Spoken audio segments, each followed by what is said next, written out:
Technology is a very, very good and useful enabler, but it is just that. It is an enabler. It cannot be the complete solution. You have to think about the people who are going to be using the technology to help drive how you design it.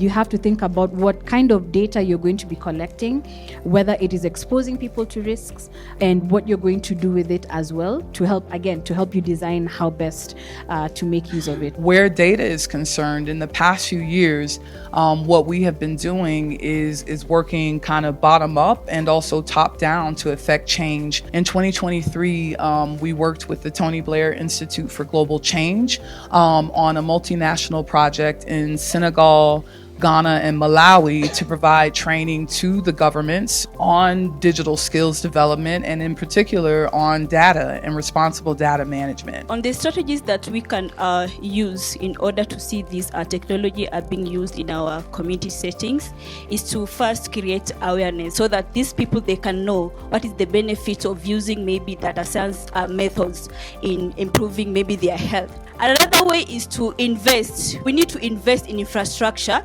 that can provide these digital tools and also internet access. We need to be able to see how we all come together, formulate important scientific research to drive important scientific outcomes, and to make sure that people care about it, people like it. The likelihood that it'll be uptaken into change and policy is more likely when you got everybody at the table. Uganda sat down under the Ministry of ICT, and we realized that we actually want to get to the destination, digital transformation.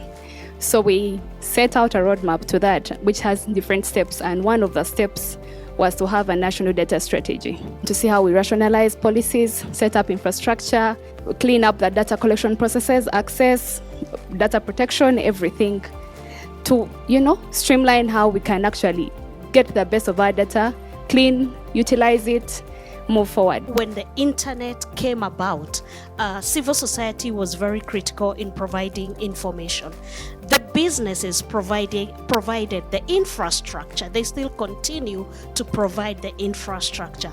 We have other bodies like the Internet Society and the Internet Electronic Frontier Foundation that come up with standards of how we operate on that internet.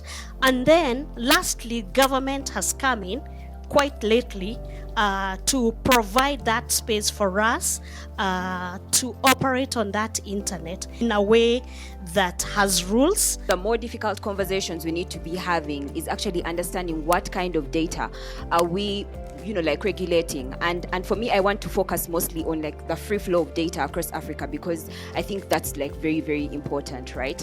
So when you look at the Data Protection Act of Uganda, the Data Protection and Privacy Act of Uganda, you look at that of Kenya, you'll see that most times when countries are drafting these laws, they care so much about the localization of their data because it feels safe. But you see, it becomes challenging.